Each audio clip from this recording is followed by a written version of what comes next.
Vamos nos assentar e vamos fazer o nosso estudo bíblico de hoje, que é divórcio, causas e consequências.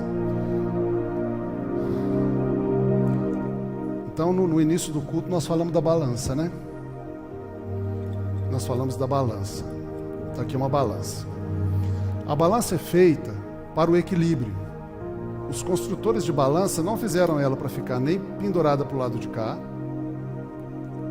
nem pendurada para o lado de lá. A balança foi feita para ficar no equilíbrio. No equilíbrio. Equilibrado. Na minha mão não vai ficar porque eu fico tremendo.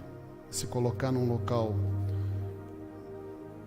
plano, que não mexe, né? Vamos ver se ela fica aqui. Ali inclinado não vai dar.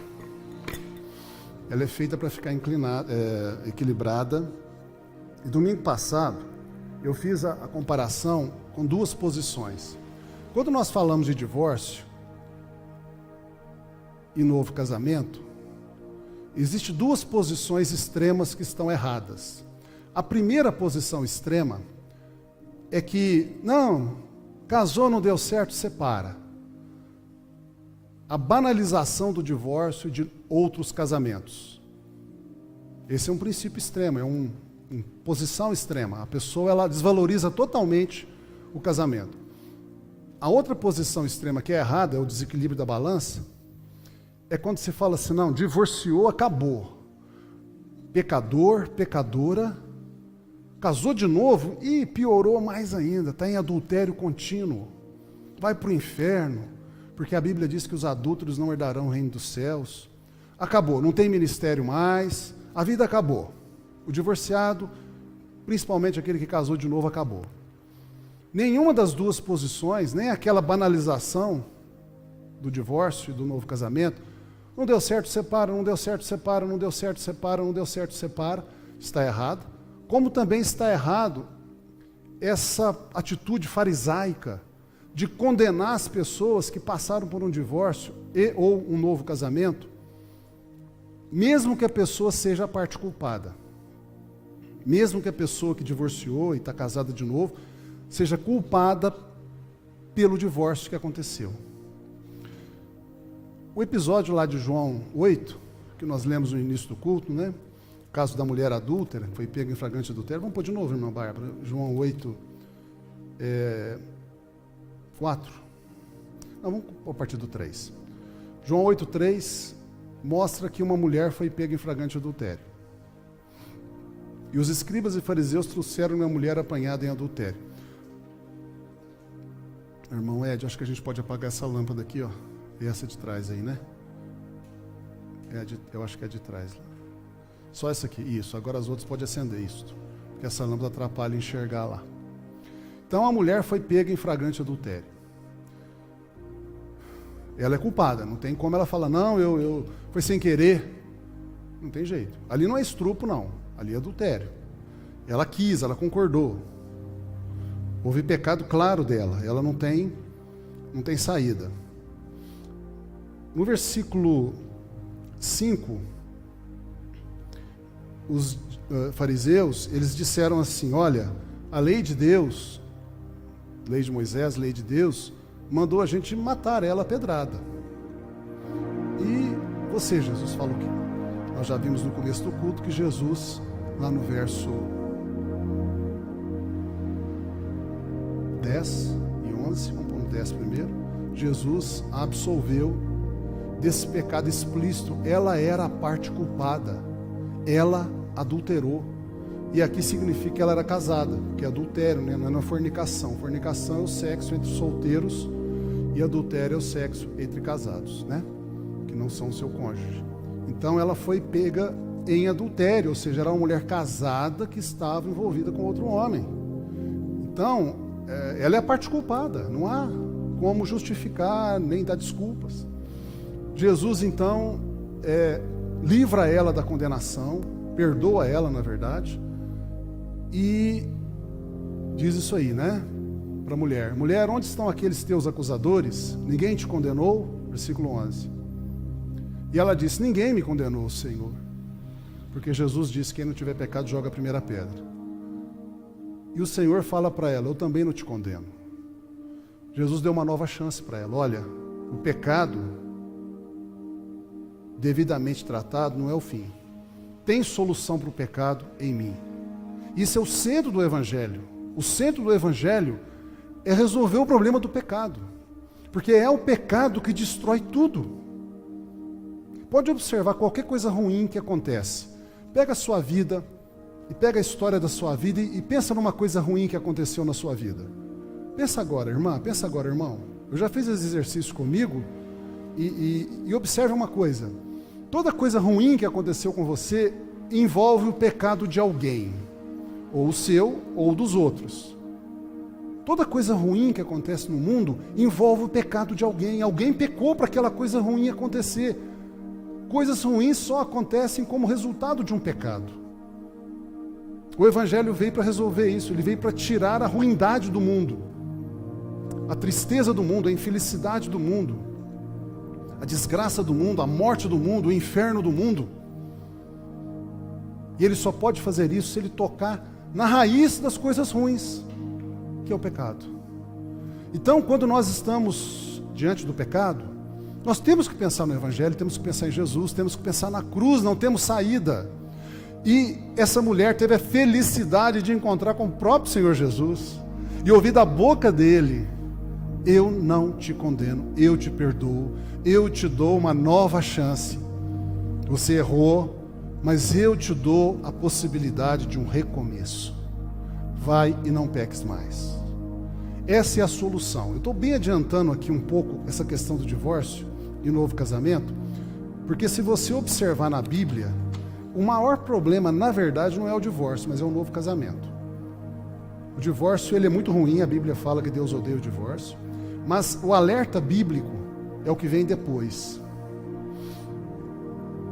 E se for preciso uma pessoa, parte culpada inclusive, recomeçar de novo, num segundo casamento, a pessoa deve fazer isso, como Jesus disse: não peques mais, a parte culpada, lá em João 8, último versículo, João 8, 11. Vai, recomeça a tua vida. Falou para a mulher. Provavelmente o marido dela não queria ela mais. Difícil um homem aceitar uma mulher que adultera, né? Normalmente o divórcio acontece. Provavelmente ela ia ser uma mulher divorciada daí para frente. O marido dela provavelmente não quis ela mais. Alguns homens perdoam, seja com o próprio marido que a perdoou, ou seja, recomeçando a vida. Se ela for muito jovem, por exemplo, uma mulher de 25 anos, provavelmente vai se casar de novo. Provavelmente. Mesmo ela sendo a parte culpada. Onde é que está a saída dela? Não peques mais. Conserta a sua vida. O passado está perdoado. Daqui para frente, aprende a não errar mais. O seu segundo casamento, se houver, tem que dar certo agora. Agora tem que dar certo. É claro que o segundo casamento nunca é igual ao primeiro. Isso é uma coisa importante a gente saber. Uma pessoa que casa de novo, né, divorciou e casa de novo, ela tem que saber que um segundo casamento nunca vai ter a leveza de um primeiro casamento. O casamento foi projetado por Deus para ser só um. Para os dois é uma surpresa, né? Nenhum dos dois foi casado, então quando eles se casam, todos os dois são novos no casamento. Nenhum dos dois sabe o que é ser casado, então é uma surpresa para os dois. Os dois descobrem juntos. Os dois têm a experiência ao mesmo tempo de começar uma vida a dois. Eu diria assim, casar a primeira vez é andar de moto. Andar de moto, você vai subir um morro, você aperta lá. Eu nunca andei de moto, não gosto não, mas eu vejo o pessoal andando, eu sei como é que é. Vai subir lá um morro, ele dá uma viradinha aqui, ó, aquele acelerador aqui, não é? Então ele sobe um morro tranquilo, né? Estou pensando numa moto boa, tá? Não estou pensando numa moto fraca, uma moto boa. Você acelera, o morrão está lá e você, podia ser carro também, né? Mas eu vou comparar com bicicleta, irmãos. Então eu não vou falar de carro, não. Vou falar de moto e bicicleta. O primeiro casamento é moto. As dificuldades da vida é um morro. No primeiro casamento é mais fácil você vencer as dificuldades da vida. O segundo casamento é bicicleta. Vai ter dificuldade também, vai ter morro. Só que você tem que pedalar. Tá? Não tem aquele acelerador fácil aqui não. O segundo casamento, o terceiro também, ele é um pouco mais difícil que o primeiro casamento. Tem jeito? Tem. Você consegue subir morros com bicicleta. Cansa mais, é mais difícil, é mais pesado, exige pedalar mais. Mas tem jeito de subir um morro também. Só vai dar mais trabalho. Então, todos nós deveríamos pensar assim, eu não vou ter segundo casamento. Eu vou casar uma vez só. É muito melhor. Mas se acontecer o infortúnio de um divórcio, e você, não vocês que estão aqui, não sei se é o caso, né? Tomara que não seja, né? Mas quem está nos assistindo pela internet, ou alguém que um dia vou ouvir essa gravação, se você precisa recomeçar a vida no segundo casamento, há esperança. No Evangelho há esperança. No Evangelho existe perdão de Deus. Só que a pessoa que está começando um outro casamento, ela tem que saber que ela está debaixo agora de uma palavra direta de Jesus. Não peques mais. Na lição de hoje nós queremos estudar um pouco mais sobre o que causa um divórcio e quais as consequências de um divórcio. Então na nossa lição, né, eu já falei para os irmãos e irmãs que eu gostaria muito que todo mundo tivesse a revista em mãos.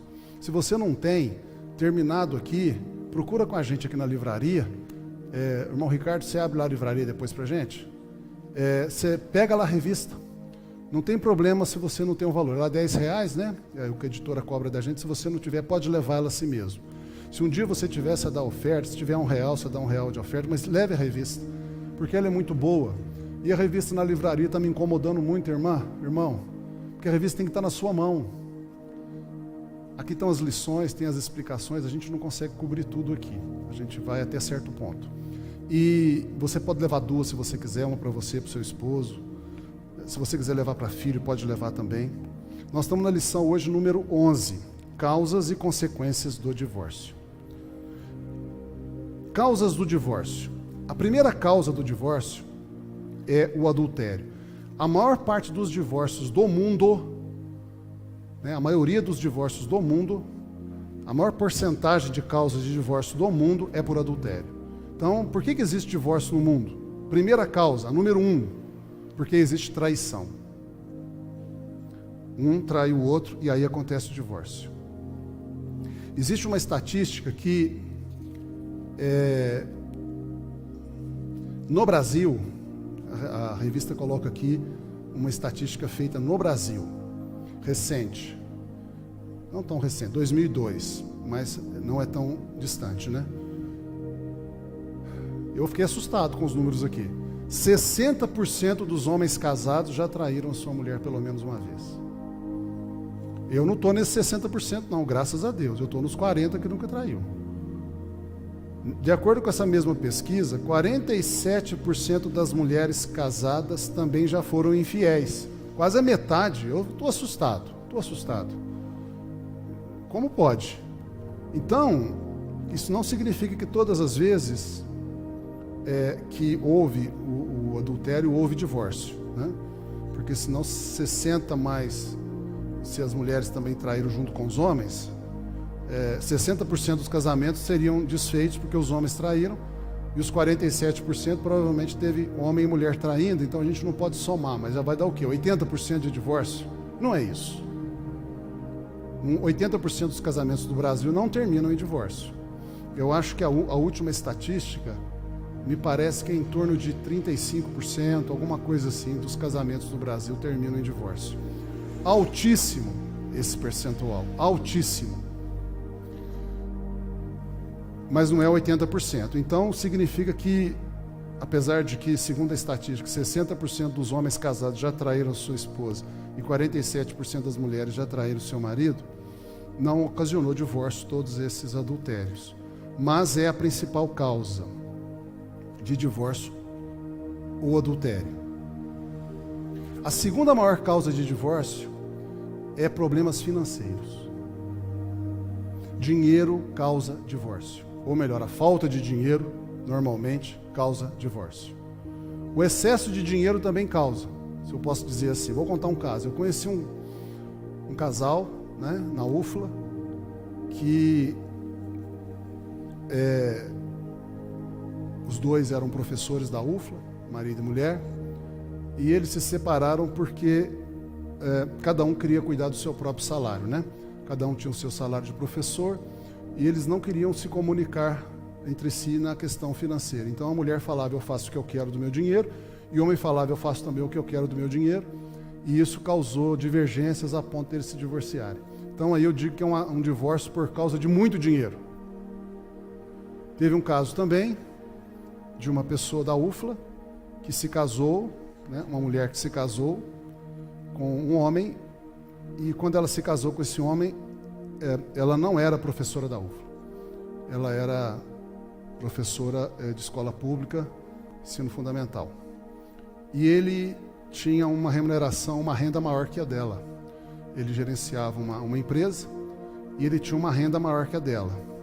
Aí ela estudou à noite, depois fez mestrado, doutorado, entrou como professora da UFLA, começou a ganhar um salário maior que a renda dele. Ela começou a ter mais renda que ele. Dentro de algum tempo ela se divorcia dele e, segundo uma pessoa que ouviu e me contou, ela disse assim, algo mais ou menos assim: eu agora não preciso mais dele, eu tenho a minha própria renda, não preciso mais dele, vou largar dele. Então também seria uma causa de divórcio por muito dinheiro, né? Quer dizer, ela tem muito dinheiro, não precisa do homem para sustentá-la. Mas, fora esses casos, o dinheiro separa pela falta do dinheiro, ou pela restrição financeira. Essa é a segunda maior causa de divórcio no mundo. Outras causas de divórcio no mundo: incompatibilidade de gênio. Pessoas que dizem, eu não vou viver com ele ou com ela, porque os nossos gênios não se combinam, né? Eu não topo ela não topa eu, e a gente não se combina. Não existe adultério, não existe problema financeiro, existe falta de compatibilidade de gênios. Isso é causa. Quarta causa de divórcio no mundo: ingerência dos pais. Normalmente ocorre quando um dos cônjuges não está disposto a preservar a privacidade do relacionamento conjugal, deixando com que os pais possam intervir na vida deles. Essa é uma das razões pelas quais a gente recomenda muito às pessoas que vão se casar para não morar com os pais. É algo que parece estranho, né? Porque pais são sinônimo de carinho, de proteção, e eles fazem sem má intenção. Mas a experiência mostra que é melhor que o casal não more junto com os pais. Se tiver que fazer isso um tempo, seja um tempo muito pequeno, mas procure logo, logo ter a sua própria casa, sua própria vida de casal. Isso também acontece quando pais sustentam o casamento. Quando os pais, por exemplo, eles fazem a compra do supermercado, eles pagam a conta de água, de luz, dão uma mesada. A tendência dos pais nessa hora é também entrar e começar a determinar as coisas dentro do casamento. É quase automático, né? Se eu estou imaginando pai, tenho 2 filhos e eu começo a pagar a conta do meu filho casado. Eu acho que vai chegar uma hora sem querer, vou dizer assim, sem maldade minha, mas por questões de eu que estou pagando a conta, eu vou dizer assim, olha, por que você está desperdiçando tanto tal coisa? Olha, sua conta de água está muito grande, eu que pago, vem muito alta, vê lá o que está acontecendo, vocês estão lavando roupa demais, vocês estão tomando banho demais, olha, sua conta de luz está muito alta, você está ficando meia hora no chuveiro, para com isso. Quer dizer, inevitavelmente eu vou começar a entrar na vida deles, dizendo, por exemplo, quanto tempo de chuveiro eles têm que levar para tomar banho. O que vai acontecer? Eu acho que é inevitável que o cônjuge, que não é o meu filho, né, no caso, minha filha, a esposa do meu filho, vai começar a reclamar. Seu pai está mandando na gente, seu pai quer determinar quanto tempo de chuveiro a gente tem, seu pai está criticando isso, seu pai está falando aquilo. Então, a dependência econômica leva à ingerência dos pais. Outra coisa é a dependência emocional. Quando o filho ou a filha vai para a casa dos pais e começa a contar os problemas do casamento, abrindo os detalhes do casamento para o pai e para a mãe. Normalmente pai e mãe vai tomar mais as dores do filho ou da filha, vai chegar aos ouvidos do outro ou da outra que os pais falaram dela e vai dar problema. Então, isso causa divórcio. Outra causa de divórcio: fim dos sonhos em comum. Quando cada cônjuge começa a ter sonhos individualizados sobre o futuro e não se dispõe a compartilhá-los com o outro. Isso também causa divórcio. Quando um deles começa a pensar na vida como se ele fosse solteiro. Isso é um problema particularmente sério com os homens. Nós homens, nós temos um problema sério. O homem varia, né? Uns mais, outros menos. Mas o homem tem a tendência de ficar casado como se ainda fosse solteiro. Tipo assim, domingo de tarde, a esposa queria estar junto com o marido para passear ou para conversar. E o marido vai jogar bola, ou vai lavar o carro, ou vai fazer alguma coisa que só interessa a ele, ou que ele fazia quando ele era solteiro. Quando o homem é solteiro, ele pode fazer o que ele quiser domingo à tarde. Ele sozinho, né? Ele com ele mesmo. Mas quando ele se casa, o homem não pode mais fazer as coisas pensando em si mesmo. Ele tem uma mulher. Isso é particularmente comum em homens. Eu sei que as irmãs, as mulheres, quando casam, elas sentem muito isso, porque o homem tende a viver como se fosse solteiro mesmo casado. Então nós homens, nós temos que nos policiar nisso. Nós temos que fazer a nossa esposa ser cúmplice nossa. Ela tem que participar da nossa vida, dos nossos projetos. E vice-versa também. A mulher, com menos frequência eu acho, mas também a mulher tem que sonhar junto com o marido. Os dois devem sonhar juntos. É muito interessante a maneira como você vê a criação lá em Gênesis. Quando Deus criou só Adão, Adão ficou sozinho. A gente não sabe quanto tempo Adão ficou sozinho no Éden. A Bíblia não fala. Pode ter sido muito tempo, viu? Pode ter sido 10 anos. Pode ter sido 20 anos. Por que pode ter sido muito tempo? Porque a Bíblia diz que Adão deu nome a todos os animais antes de Eva ser criada. Ora, para Adão dar nome a todos os animais, ele teve que ter muito tempo. Irmãos, como é que você imagina que Adão dava um nome nos animais? Então, ele via um bicho lá. Aí ele ficava pensando assim, que nome que eu vou dar para esse bicho aqui? O que os irmãos acham? A gente está num culto de ensino, né? Uma escola bíblica dominical.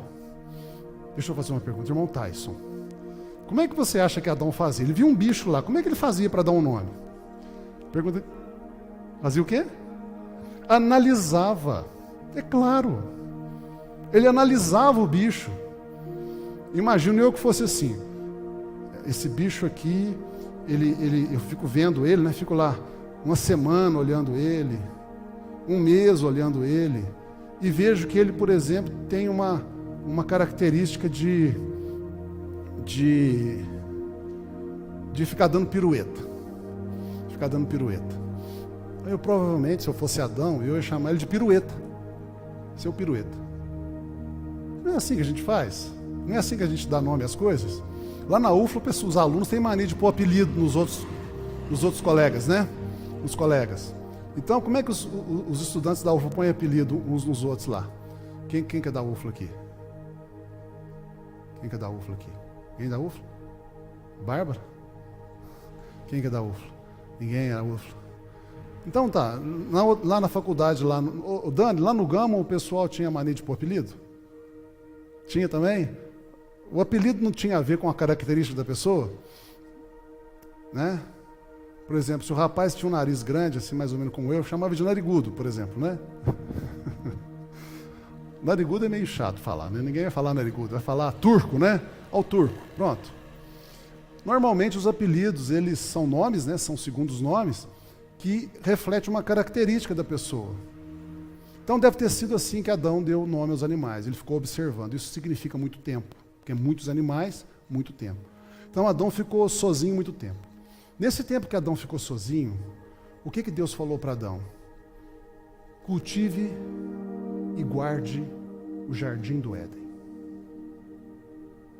Adão sozinho só dava conta do jardim do Éden Qual o tamanho do jardim do Éden? Também não sabemos, a Bíblia não fala. Mas digamos que fosse assim, do tamanho da cidade de Lavras, o jardim do Éden. Talvez seja muito grande, mas vamos dizer que fosse, da cidade, não do município, só da cidade, a mancha urbana. Adão tinha ali aquele jardim grande, né, o jardim do Éden, para cultivar, tirar mato daqui, plantar uma outra coisa ali, modificar, fazer um caminho aqui. Ele só dava conta do jardim do Éden, porque estava sozinho. Depois que Deus fez Eva, qual foi a ordem de Deus sobre Adão e Eva? Adão junto com a sua mulher, qual foi a ordem de Deus? Domine o mundo. O homem sozinho só dá conta de um jardinzinho, de um jardim pequeno. O homem sozinho não dá muita conta de coisa grande. Mas o homem com a sua mulher dá conta, se ele quiser, junto com ela, de ganhar o mundo. O homem com a sua mulher, cúmplices, tem que ter cumplicidade. Eles são muitas vezes mais poderosos que o dobro, ou que a soma da força de cada um. Por isso que quando acabam os sonhos em comum, é como se o casamento perdesse o sentido mesmo. Então nós, cristãos, nós precisamos cuidar disso. Precisamos manter com a nossa esposa, o nosso esposo, os sonhos em comum. A outra causa de divórcio são necessidades emocionais não satisfeitas. Não demonstrar amor e admiração pode levar o cônjuge a se sentir depreciado, e isso mantido cronicamente pode levar até o divórcio. Necessidades emocionais não satisfeitas. Como que nós fazemos para essas coisas não acontecerem no nosso casamento? Eu li também uma pesquisa dizendo que o percentual de divórcios no meio evangélico não está longe do percentual da sociedade em geral. Eu acho, posso estar enganado, mas eu acho que é 35%, em torno de 35% o percentual de divórcio na sociedade em geral. 35% dos casamentos terminam em divórcio, no geral, hoje no Brasil. Eu li uma reportagem dizendo que nas igrejas evangélicas, o percentual de divórcio está chegando a 35% também. Ou seja, nós cristãos evangélicos estamos também falhando nestas coisas. Como que a gente faz? Bom, o adultério a gente não precisa falar, né? Nós não podemos adulterar, é pecado. Essa primeira causa, ela não deveria nem ser nominada no nosso meio. Todos nós que conhecemos a Deus sabemos que o adultério é pecado. O que a gente pode fazer para isso não acontecer? Não apenas saber que é pecado, mas nos guardarmos, né? Eu me lembro que quando eu estava na UFLA ainda, a gente tem que tomar cuidado. Não é o caso de eu ser tentado, mas era o caso de eu não dar aparência do mal. Lá na UFLA é muito comum carona, né? Carona. E às vezes eu saía da UFLA à tarde, à noite já. E à noite tinha muita gente pedindo carona. E eu falei, eu não vou dar carona. Principalmente para mulher, porque já pensou se eu desço aquele morro da UFLA? Uma vez eu dei uma bobeira. Eu dei carona para uma mulher e desci o morro da UFLA, era umas 8 ou 9 horas da noite, e quis fazer uma gentileza para ela. Ela morava ali por perto da Lavrinha. Eu falei, não, deixa você, era uma pessoa que trabalhava no departamento onde eu era lotado. Levo você na sua casa lá, porque eu fiquei... O lugar era meio ermo, né? Deixar a mulher ali para ela ir sozinha no meio do trilho de ferro lá. Eu falei, não, eu vou lá. E era um lugar meio de Janeiro. Trabalhava numa empresa. E esse amigo dele, cristão, da Igreja Batista, lá de Niterói, ele não estava bem no casamento com a mulher. Os dois, marido e mulher, estavam na igreja, mas eles não estavam bem no casamento. E ele era do departamento de recursos humanos, e a empresa estava fazendo um recrutamento de funcionários. Ele era a pessoa que entrevistava os candidatos. E um dia, uma fila grande de candidatos, ele estava entrevistando. Ele queria terminar o serviço de entrevista no mesmo dia. Ele entrou na noite. Idade de gênio causando divórcio. Eu vou dizer assim, vou dizer uma coisa muito forte aqui. Eu já vi casais, estou vendo hoje, um casal falando isso. Nós vamos divorciar porque a gente tem incompatibilidade de gênio. Ele não me trata bem, É assim que a mulher fala: meu marido não me trata bem. E o marido fala: ela também não me trata bem. Isso é incompatibilidade de gênero. Ela diz assim: ele é grosso. Ele é grosso comigo. Ele diz assim: ela não me respeita. Isso é incompatibilidade de gênero. Aí eu fico pensando, eu vou fazer uma pergunta. Se esse homem tivesse casado com um paparroz, paparroz é um passarinho, paparroz, daria certo um homem casar com um paparroz? Mas nunca daria certo. Mas nunca. Paparroz não tem nada a ver com ser humano. Como é que ele ia sair abraçado na rua com paparroz? Imagina aí. Imagina. Conversar com paparroz. Levanta de manhã, paparroz, vamos conversar. O divórcio é inevitável. Eu estou fazendo essa piada aqui, essa coisa dramática aqui, essa coisa ridícula, para o irmão ver, para a irmã ver. Como é ridículo um casal se divorciar por incompatibilidade de gênero, porque a mulher foi feita para o homem. E o homem precisa da mulher. Como é que os dois têm incompatibilidade de gênero? Como é que pode uma coisa dessa? Só existe incompatibilidade de gênero quando o casal não quer dar certo, não quer, é pura falta de vontade. Falta de vontade. Eu fico abismado quando eu vejo alguém destruir um projeto porque não quer, só porque não quer. Se você pega o adultério não é não querer, o adultério é um fato forte, né? Se o marido trai a mulher tem um fato forte. Não é que ela não quer ficar casada com ele. Ele quebrou a aliança. Não é a falta de vontade dela. Ele quebrou a aliança. É um fato objetivo. Mas uma mulher e um homem se divorciarem por incompatibilidade de gênero é pura falta de vontade de querer dar certo. É só entrar em acordo, meu Deus do céu. Homem, a sua mulher fala que você é grosso, repensa isso. Dá um jeito de mudar esse jeito ogro de ser. Mulher, o seu marido fala que você não respeita ela, dá um jeito nisso, vê se você consegue respeitá-lo. Respeitar não significa não conversar, não discordar, né? Uma mulher pode discordar do seu marido sem desrespeitá-lo. Discordar não é desrespeito.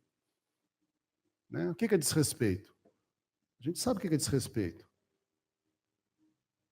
É insultar, é ofender, é dizer eu não faço e acabou, sem um diálogo, sem um acordo. Tudo isso é vontade, eu faço o que eu quero. Se eu quiser entrar em acordo, eu entro. E como é que a gente faz para que os pais, a ingerência dos pais não seja motivo de divórcio? Separando casa, tenha sua própria casa, trabalhe para que você possa sustentar o seu próprio casamento, o casal, se for preciso. Não deixe os seus pais ficarem falando sobre o seu casamento. Se o seu pai, por exemplo, sua mãe chega para você e começa a falar, estou pensando aqui na irmã, né? Chega sua mãe e começa a falar do seu marido. Começa a falar mal do seu marido para você. Você tem que cortar essa conversa. Tem que cortar essa conversa. Não, mãe, a gente resolve isso lá. Se for possível, nem entre nesse assunto. Eu tenho experiência própria na minha casa, na família de origem, de pessoas que permitem que os pais entrem no casamento dando palpite. Nunca deu certo. Eu aprendi desde cedo, tive a bênção de fazer um curso como esse. Bem no comecinho do meu casamento, com a Nilma, a gente fez um curso semelhante a essa escola bíblica dominical, essa revista. Aprendemos tudo isso aqui. Eu aprendi desde cedo que eu não devo comentar com os meus pais sobre o meu casamento, a não ser as coisas boas. As coisas boas eu falo. Mas os problemas que eu tive e eventualmente tenha com a minha esposa, eu não falo com os meus pais. Não participo eles disso. Essa é uma boa maneira de evitar que a ingerência dos pais defina o relacionamento. Fim dos sonhos em comum. Como que a gente faz para que isso não seja causa de divórcio? Eu vou dar uma dica. aqui que eu acho muito bacana. Marido e mulher devem conversar muito. Devem conversar à toa. Sabe aquele negócio de conversa fiada? No casamento tem que ter conversa fiada. Marido e mulher tem que conversar fiado. O que é conversa fiada? Não é conversa afiada, não, é conversa fiada. O que é conversa fiada? O irmão Lúcio sabe, né, irmão Lúcio? Aí, no negócio, lá na empresa, não dá para ficar tendo conversa fiada muito, não. Tem 2 funcionários conversando fiado lá, a gente tem que chegar, vamos trabalhar aí, conversa fiada aqui não. Mas no casamento a gente tem que ter conversa fiada. Conversar, o casal tem que conversar coisas bobas, né? Como o pessoal diz, coisa que não dá leite, né? Nossa, tá bonito o dia hoje, não tá? Nossa, que legal, olha para você ver. Olha aquela planta lá, ela tá mais verde agora, como é que tá verde bonito? Conversa fiada, isso, né? Mas o casal tem que conversar fiado. O casal tem que ser amigo a ponto de conversar conversas triviais, conversas bobas, vamos dizer assim, porque isso gera uma certa cumplicidade, amizade, que cria condições propícias para os sonhos em comum. Aí depois vocês vão conversar coisa séria, projeto em comum. Mas existe uma cumplicidade muito grande quando a gente está conversando essas coisas triviais, né? Essas coisas bobinhas. O casal tem que fazer isso. Casal não é casamento SA, né? Que só conversa coisa séria, né? Não pode ser. Necessidades emocionais não satisfeitas.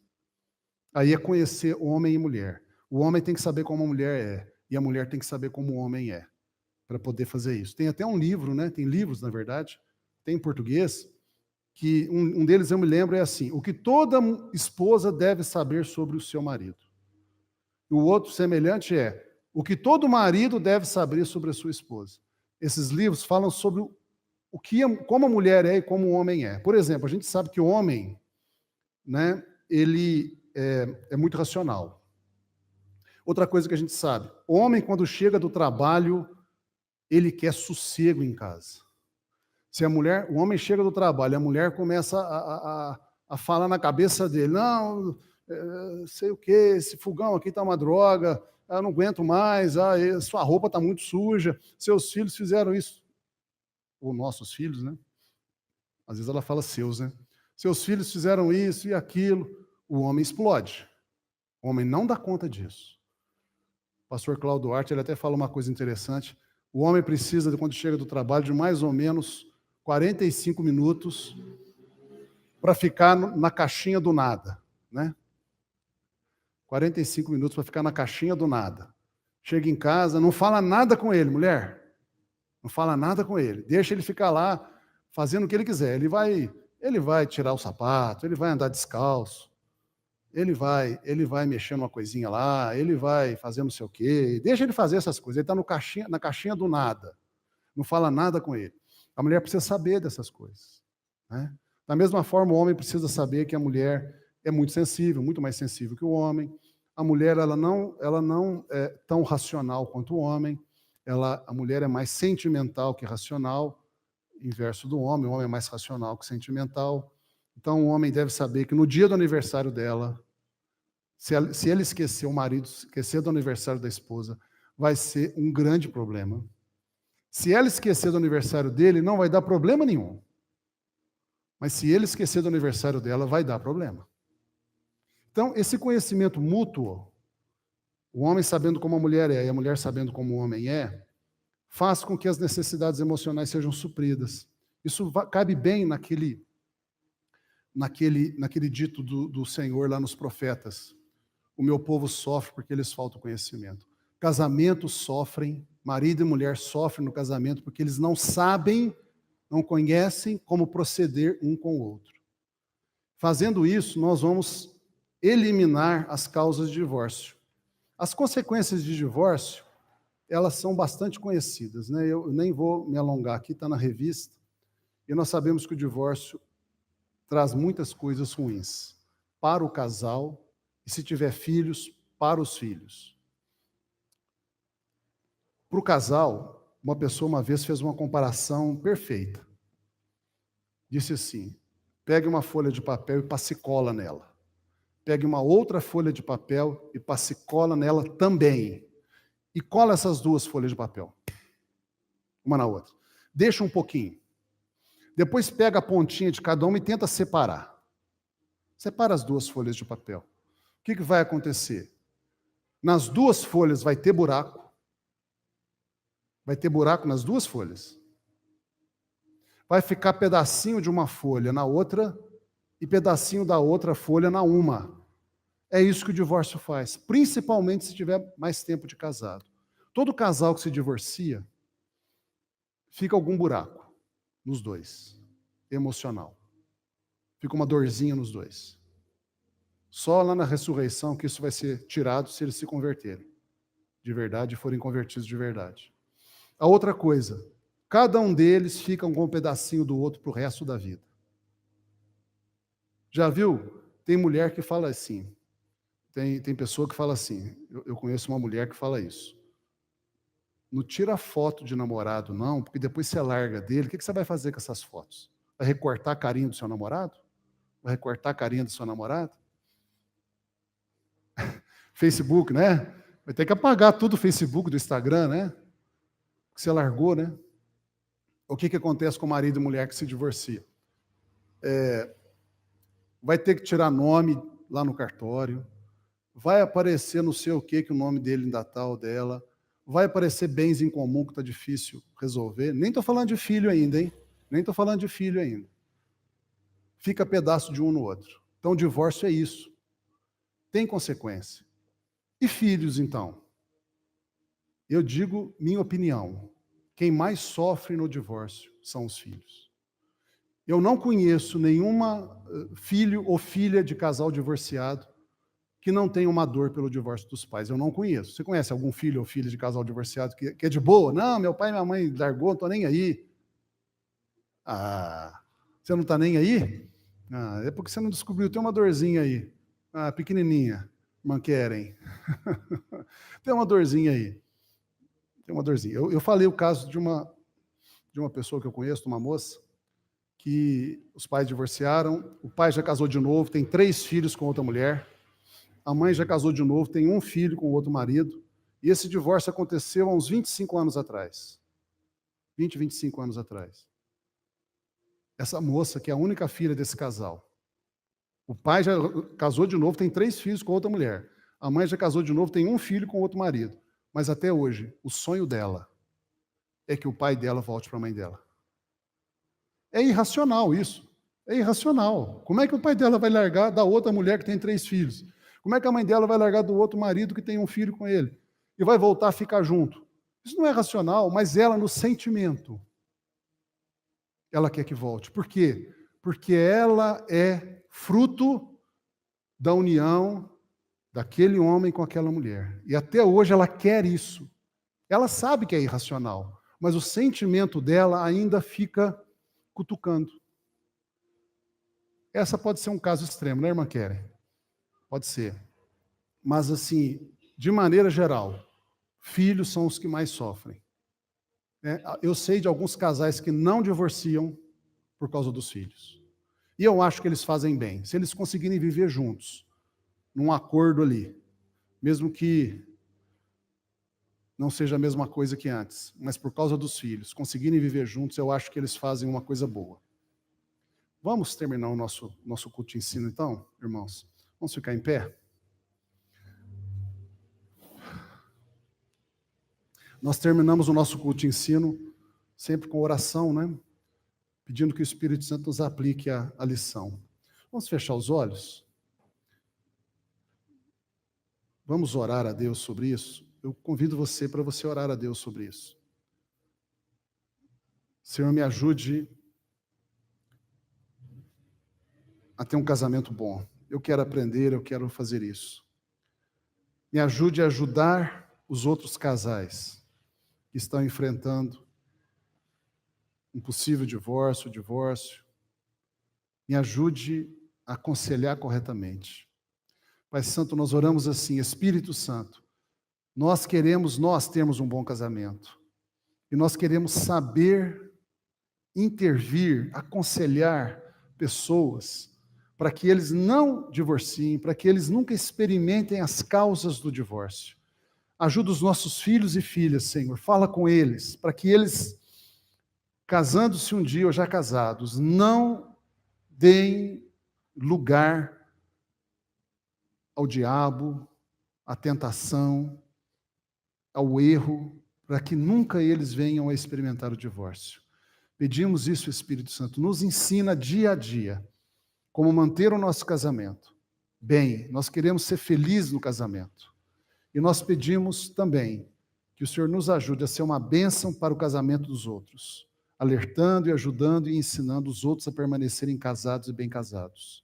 Por isso, hoje nós oramos agradecidos, em nome de Jesus, porque estudamos hoje a respeito desse tema e nós estabelecemos, Senhor, nós declaramos que dentro de nós hoje, a nossa alma, o nosso coração, nosso entendimento foi alterado para melhor nesse quesito. Nós aprendemos hoje, fomos alertados, ensinados pelo Senhor.